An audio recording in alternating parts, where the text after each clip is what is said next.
नमस्कार दोस्तों, स्वागत है आप सभी का स्टडी विद 87 यूट्यूब चैनल पर। और आज की यह वीडियो आप सभी भावी लेखपालों के लिए बहुत ही महत्वपूर्ण साबित होगी, क्योंकि आपके मन में जितने भी प्रश्न चल रहे हैं उन सभी प्रश्नों का जवाब आपको आज की इस वीडियो में मिल जाएगा। काफ़ी बच्चों के कमेंट आ रहे थे कि सर यूपी लेखपाल से संबंधित जितने भी महत्वपूर्ण जानकारी है उन सभी जानकारी को आप एक वीडियो में प्रोवाइड करा दें। तो उन सभी जानकारी को लेकर आज की हम यह वीडियो आपके सामने लेकर आए हैं। तो आज की इस वीडियो में हम यूपी लेखपाल की जो फाइनल आंसर की कब आएगी इसके बारे में आपको जानकारी देंगे। डॉक्यूमेंट वेरिफिकेशन कब तक होगा, फाइनल रिजल्ट कब तक आएगा, और लेखपाल एग्ज़ाम में जो धांधली हुई है उसका लेखपाल भर्ती यानी कट ऑफ पर क्या असर पड़ेगा, यह सारी जानकारी आपको इस वीडियो में प्रोवाइड कराई जाएगी। और इसके बाद आपको यह भी बताया जाएगा कि लेखपाल की इन हैंड सैलरी कितनी मिलती है, उसको कितना वेतन प्राप्त होता है, और प्रमोशन कब कब होता है, किस किस पोस्ट पर प्रमोशन होता है, कैसे लेखपाल से उप जिलाधिकारी तक का सफ़र पूरा होगा आपका इस नौकरी के दौरान।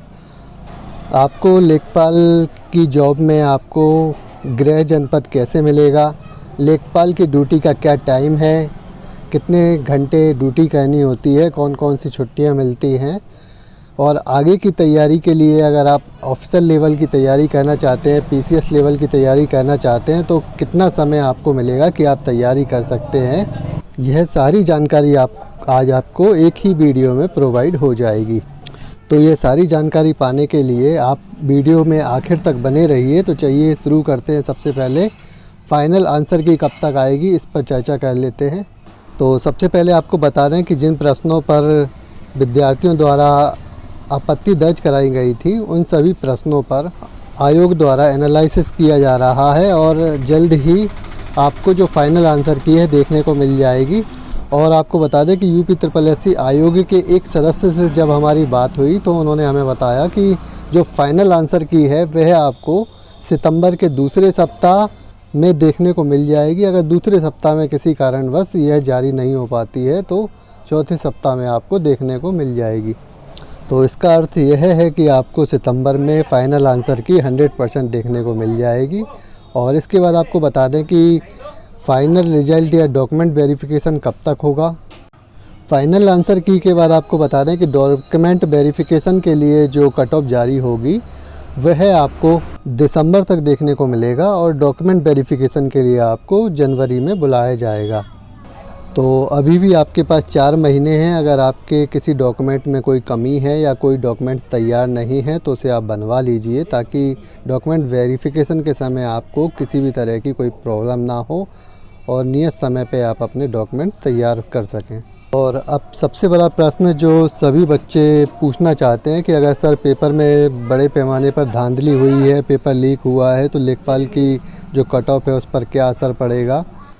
देखिए, आपको बता दें कि आज के समय पर ऐसा कोई भी एग्ज़ाम नहीं हो रहा है जिसमें छोटे पैमाने पर धांधली ना हो रही हो। कहीं ना कहीं आपको हर एग्ज़ाम में धांधली देखने को मिल ही जाती है। आपको बता दें, अगर जो धांधली है वह केवल 200 से 250 बच्चों तक ही सीमित रहती है तो आपकी कट ऑफ जो हमने बताई थी 76 से करीब 82-83 तक ही रहेगी, इससे अधिक नहीं जा सकती। परंतु अगर एग्ज़ाम में यही धांधली 2 से 2,500 बच्चों तक होती है तो कहीं ना कहीं जो आपकी फ़ाइनल कट ऑफ है वह 85+ ज़रूर हो जाएगी, इसमें कोई शक नहीं। क्योंकि 2-2,500 बच्चों का मतलब यह है कि आपकी कुल भर्तियों की 25 से 30% की जो रिक्त पद हैं वह आपके ये धांधली वाले बच्चे ले जाएंगे। परंतु आपको एक बात और भी बता दें कि जो STF के बराबर बयान आ रहे हैं उससे यह देखकर यह मालूम चलता है कि जो नकल माफिया के जितने भी गिरोह हैं जो लेखपाल भर्ती में कहीं ना कहीं शामिल थे और धांधली में उन्होंने बच्चों को नकल करवाई या पेपर लीक कर दिया था, पकड़े गए लोगों से सभी बच्चों को कहीं ना कहीं ढूंढा जा रहा है और उनकी परीक्षाओं को रद्द किया जा रहा है। अगर ये सब चीज़ें बराबर चलती रहीं तो भर्ती से पहले कहीं ना कहीं जितने भी बच्चे इन धांधली में शामिल थे वो एक एक करके पकड़े जाएंगे और उनकी परीक्षा को निरस्त कर दिया जाएगा। तो इस हिसाब से आपकी कट ऑफ 80 से ऊपर नहीं जाएगी, और फेयर भर्ती के साथ ही आपको लेखपाल की जो नियुक्ति है वह मिल जाएगी। तो चलिए महत्वपूर्ण पॉइंट आपके सामने डिस्कस किया। इसके अलावा आप देख लेते हैं कि लेखपाल को इन हैंड सैलरी कितनी मिलती है, उसका कितना वेतन है। तो सबसे पहले आपको बता दें कि जो लेखपाल की जो सैलरी है वह 2000 ग्रेड पे की है, जिसके अंतर्गत जो बेसिक सैलरी बनती है वह 21,700 रुपये बनती है। और 21,700 में आपको बता दें कि DA, HRA, अलाउंस, भत्ते वगैरह जो शामिल होते हैं उनको मिलाकर के कुल जो एक माह की सैलरी है, एक माह का जो वेतन है वह 30,300 रुपये हो जाता है। और इस सैलरी में से आपका PF कट जाता है। 10% से 12% PF होता है, जो आपको उतना ही सरकार से ऐड होकर के नौकरी छोड़ने के टाइम मिलता है। यानी जब आप रिटायर्ड हो जाते हैं तो यह सारा पैसा आपको मिल जाता है। तो आपको जो माह में एक माह का जो वेतन आपको प्राप्त होगा इन हैंड वह 27,500 के लगभग होगा। और समय समय पर यह वेतन बढ़ता भी जाता है, तो यह भी बात याद रखिएगा। चलिए अब महत्वपूर्ण एक और प्रश्न इस पर भी डिस्कस कर लेते हैं कि लेखपाल का जो प्रमोशन है, पदोन्नति है, वह कब कब होती है। तो इसके बारे में आपको बता देते हैं। देखिए, लेखपाल का जो पद है वह राजस्व विभाग का सबसे छोटा पद है और यह एक राजस्व उप निरीक्षक की पोस्ट होती है और इसे ही लेखपाल या पटवारी के नाम से जाना जाता है। और लेखपाल के बाद जो अगला प्रमोशन होता है वह आपका राजस्व निरीक्षक यानी कानूनगो के पद पर होता है। और आपको बता दें कि कम से कम लेखपाल के लिए कानूनगो बनने तक का जो कार्यकाल है आपका 5 वर्ष का मिनिमम होना चाहिए। लेखपाल की जो सेवा नियमावली है उसमें साफ साफ लिखा हुआ है कि अगर लेखपाल अपना 5 वर्ष का कार्यकाल पूरा कर लेता है तो उसके बाद वह कानूनगो के पद पर प्रोन्नति यानी प्रमोशन के लिए एलिजिबल हो जाता है। तो मिनिमम आपको 5 वर्ष का कार्यकाल लेखपाल पद पर रहते हुए पूरा करना होगा और उसके बाद ही आप कानूनगो अगला प्रमोशन ले सकते हैं कानूनगो के पद पर आज के समय में ऐसा बहुत कम देखने मिलता है कि 5 वर्ष के बाद हर कोई लेखपाल कानूनगो नहीं बन पाता है। वैसे भी कानूनगो के जो पद हैं वह कम होते हैं और लेखपाल के पद ज़्यादा होते हैं, तो सभी लेखपाल 5 वर्ष में कानूनगो नहीं बन पाते। कहीं ना कहीं अगर आप अपना काम नियमित रूप से ईमानदारी पूर्वक कर रहे हैं तो आपको जो कानूनगो पद पर प्रमोशन के लिए 5 से 8 वर्ष लग जाते हैं। तो 5 से 8 वर्ष भी लग जाते हैं, कहीं कहीं 10 से 12 वर्ष भी आपको कानूनगो बनने तक लग जाएंगे। और फिर कानूनगो बनने के बाद 8 से 10 वर्ष में या 5 से 10 वर्ष के बीच में आपको नायब तहसीलदार के पद पर प्रमोशन मिलता है। और नायब तहसीलदार का जो पद है वह PCS के थ्रू एग्ज़ाम निकाल कर आपको प्राप्त होता है। और नायब तहसीलदार की जो पोस्ट है वह बहुत ही अच्छी पोस्ट मानी जाती है और आगे उतना ही वर्ष लगा लीजिए तहसीलदार बनने के लिए।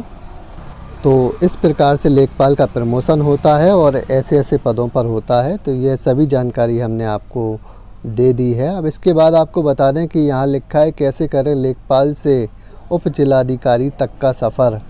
तो आपको बता दें कि हमने आपको तहसीलदार तक जो प्रमोशन है वह कैसे कैसे होता है, कब कब होता है, तो उसके बारे में आपको जानकारी दे ही दी है।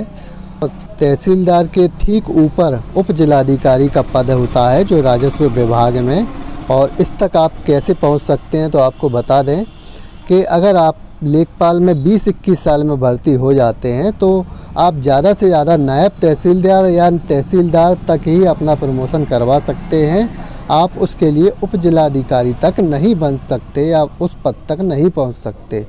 उप जिलाधिकारी बनने के लिए आपको IAS का एग्ज़ाम निकालना होगा, या आपको बता दें कि PCS के थ्रू जो नायब तहसीलदार और तहसीलदार की जो पोस्टें निकलती हैं, अगर आप नायब तहसीलदार के पद पर PCS के थ्रू भर्ती हो जाते हैं लेखपाल पद पर रहते हुए PCS का एग्ज़ाम निकालकर, तो आप नायब तहसीलदार से फिर तहसीलदार और फिर SDM तक का सफ़र आराम से पूरा कर लेंगे।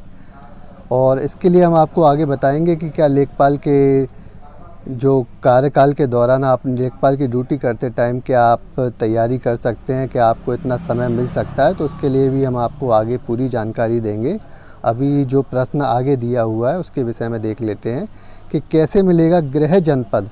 गृह जनपद के लिए आपको बता दें कि अगर लेखपाल में आप टॉप 1000 कैंडिडेट यानी 1000 प्रतिभागियों में शामिल रहेंगे टॉप ऊपर के, तो आपको कहीं ना कहीं जो गृह जनपद के लिए वरीयता दी जाएगी अन्यथा आपको कोई अलग जनपद भी मिल सकता है।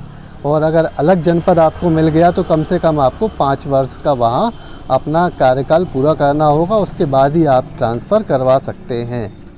और लेखपाल के ड्यूटी टाइम की चर्चा भी कर लेते हैं। तो लेखपाल का जो ड्यूटी टाइम है वह वैसे तो 10 से 5 है, परंतु जब इमरजेंसी में कोई कार्य या कोई नई योजनाओं का सृजन किया जाता है और उसका प्रचार प्रसार करना होता है, लोगों तक उसकी जानकारी देनी होती है या उस पर कार्य करना होता है, तो लेखपाल को किसी भी समय बुलाया जा सकता है। संडे की छुट्टी लेखपाल को नहीं मिलती है।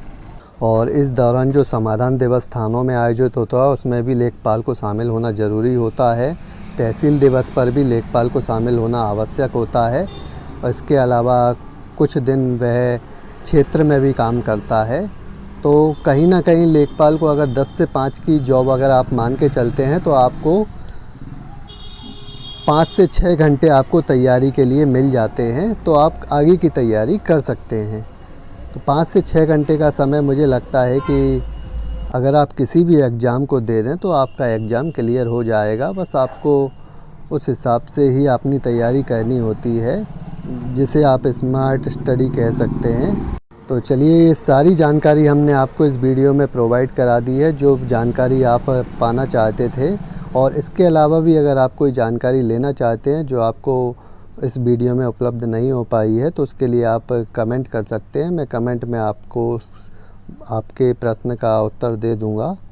तो चलिए, इसी के साथ इस वीडियो को समाप्त करते हैं। और इस प्रकार की वीडियो आगे पाने के लिए चैनल को सब्सक्राइब ज़रूर कर लें। और आपको बता दें कि हमारे चैनल पर यूपी पीईटी यानी यूपी SSSC पैट 2022-23 का क्लासें भी चालू हो गई हैं और उसकी तैयारी भी कराई जा रही है। तो आप चैनल से जुड़े रहिए और अपनी तैयारी करते रहिए। तो चलिए, इसी के साथ इस वीडियो को समाप्त करते हैं। धन्यवाद।